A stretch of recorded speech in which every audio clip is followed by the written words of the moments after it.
بسم اللہ الرحمن الرحیم۔ ہمارا کورس چل رہا ہے نحوی ترکیب کیسے حل کریں۔ تو اس دوران معرفہ اور نکرہ کی بات کافی چلتی آئی ہے، تو اکثر بھائیوں کے پیغام آئے کہ معرفہ اور نکرہ کی پہچان ہمیں کیسے ہوگی، ہمیں یہ پتہ نہیں چلتا بھی، اس لیے ترکیب مشکل ہو رہی۔ تو آج کے سبق میں ہم معرفہ اور نکرہ کی پہچان کا طریقہ لائے ہیں۔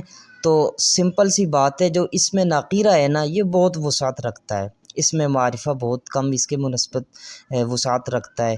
وہ اس لیے کہ معرفہ کی 7 قسمیں ہیں، تو اگر 7 طرح کے اسماء، یعنی اسم علم، اسم اشارہ، اسم موصول، ضمیر، معرف باللام، معرف بالاضافت، معرف بالندا، یہ 7 طرح کے اسماء کیا ہوں گے؟ معرفہ۔ ان کے علاوہ جتنے بھی اسماء ہیں وہ سب ناقیرہ ہوں گے۔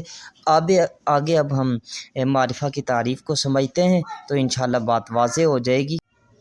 معرفہ کہتے ہیں کسی چیز کا خاص کر دینا۔ معرفہ کس کو کہتے ہیں؟ کسی چیز کا خاص کر دینا۔ مثلا انسان بہت ہیں، میں نے کہا زید، اب زید کیا ہو گیا؟ خاص ہو گیا۔ شہر بہت ہیں، میں نے کہا لاہور، لاہور کیا ہو گیا؟ خاص ہو گیا۔ ملک بہت سارے ہیں، میں نے پاکستان کا نام لیا تو یہ پاکستان ملک کیا ہو گیا؟ خاص ہو گیا۔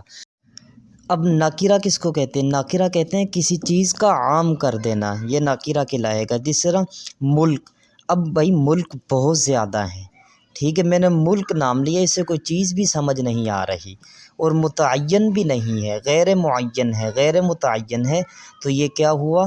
ناکرہ کی مثال ہوئی۔ اسی طرح حمارن، گھوڑا، بھائی گھوڑے بہت زیادہ ہیں، یہ کوئی ایک گھوڑا ہوگا، یہ بھی کس کی مثال ہوئی؟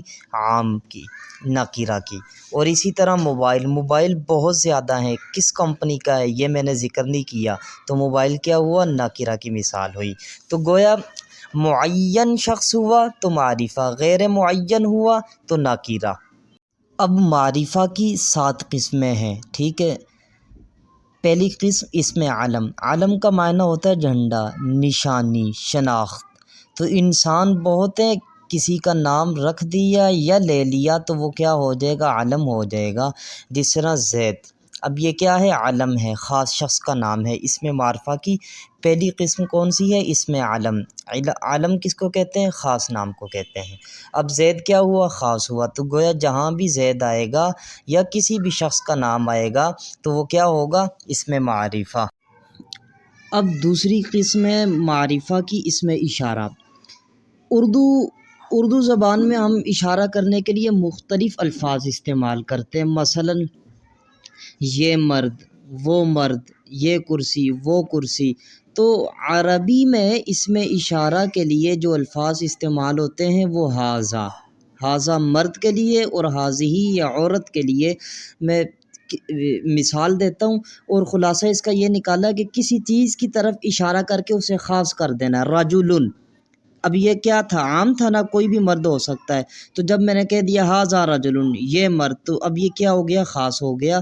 تو اس میں اشارہ، یہ جہاں بھی الفاظ استعمال ہوں گے ہم ان کو معرفہ کہہ کے جانیں گے، چونکہ یہ معرفہ کی اقسام میں سے اس میں اشارہ دوسری ایک قسم ہے، تو لہٰذا جہاں بھی اس میں اشارہ جیسے الفاظ آئیں گے اس کو ہم اس میں معرفہ کہیں گے۔ اب تیسری قسم ہے معرفہ کی اسم موصول۔ موصول یہ اصل میں وصل سے نکلا ہے، وصل کا معنی ہوتا ہے ملانا، تو 2 جملوں کو ملایا جاتا ہے، ٹھیک ہو گیا۔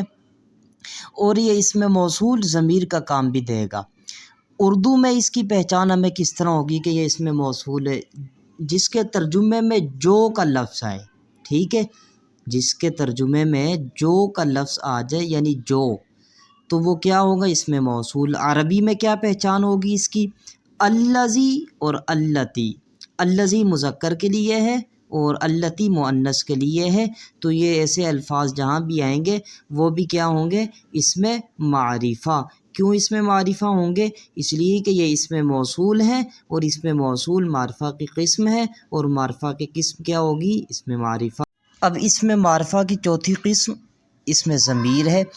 ضمیر دراصل جو اسم معرفہ کی ہم نے پہلی قسم پڑھی ہے نا، اسم علم، اس کے قائم مقام ہوتی ہے، علم کے ضمیر قائم مقام ہوتی ہے۔ مثال سے بات واضح ہو جائے گی۔ جس طرح میں کہتا ہوں کہ میں زید کے گھر گیا، میں نے اس سے بات چیت کی، میں نے اسے کہا کہ آپ لاہور آئیں۔ اب یہ جو میں نے پہلے علم یعنی زید معرفہ ذکر کیا، میں زید کے گھر گیا، میں نے اس سے بات کی، اب اس سے کون مراد ہے زید، میں نے اس سے کہا، اس سے کون مراد ہے زید. تو گویا یہ جو ضمیر ہوتی ہے یہ علم کے قائم مقام ہوتی ہے، جس طرح انت، انتما، انتم، یہ ساری ضمیریں، ہوا، ہوا، ہم، تو یہ ساری اس میں معرفہ ہوتی. کیوں معرفہ ہوتی؟ اس لیے کہ معرفہ کی اقسام ہے اس میں ضمیر. اب اس میں معرفہ کی پانچویں قسم معرف باللام ہے. معرف باللام کس کو کہتے ہیں؟ یعنی جس اسم کے شروع میں الف لام آ جائے. رسول کیا ہے؟ نکرہ ہے، ٹھیک ہو گیا، اسم بھی ہے، نکرہ بھی ہے. تو اب فعصا فرعون الرسول، اب رسول کے شروع میں الف لام آ گیا تو یہ کیا ہو گیا؟ معرفہ ہو گیا. تو معرف باللام یعنی جس کے شروع میں الف لام آ جائے اس کو ہم اس میں معرفہ ہی کہیں گے. معرف باللام ہوگا تو وہ جملہ کیا ہوگا؟ اس میں معرفہ. اب چھٹی قسم ہے معرفہ کی معرف بالاضافت. معرف بالاضافت کس کو کہتے ہیں؟ یعنی جو پہلے 5 اسم ہیں، یعنی اسم علم، اسم اشارہ، اسم موصول، اسم ضمیر اور معرف باللام، ان پانچوں میں سے کسی ایک کی طرف اضافت ہو رہی ہو، ٹھیک ہے، تو اس کو کیا کہیں گے؟ معرف بالاضافت. اب جس طرح علم کی طرف اضافت ہو رہی ہو، اب زید یہ کیا ہے؟ علم ہے، نام ہے. اب کتاب کی اضافت اس کی طرف کرتے ہیں، کتاب، کتاب تو نکرہ ہے، کوئی بھی کتاب ہو سکتی ہے. تو اب کتاب کی اضافت زید کی طرف کی جائے تو یہ معرف باللام ہوگا، جس طرح کتاب زیدن، ٹھیک ہے، تو یعنی زید کی کتاب. اب یہاں کتاب کی اضافت کس کی طرف کی جا رہی ہے؟ زید کی طرف. تو یہاں پہ اب کتاب کیا ہو جائے گی؟ معرفہ. معرف بالاضافت ہونے کی وجہ سے کتاب کیا کہلائے گی؟ معرفہ. تو معرف بالاضافت بھی اس میں معرفہ کی قسم ہے. اب 7ویں قسم معرف بالندا ہے. معرف بالندا کہتے ہیں کسی اسم کے شروع میں حرف ندا کا لگا دینا بھی. اب جس طرح عبدن یہ نکرہ ہے، اب اس کو معرف بالندا کس طرح بنائیں گے؟ معرفہ کس طرح بنائیں گے؟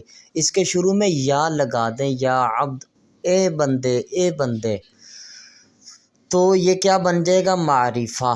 معرف بالندا معرفہ کی قسموں میں سے ایک قسم معرف بالندا بن جائے گا. تو میرے بھائیوں یہ تھا آج کا ہمارا سبق.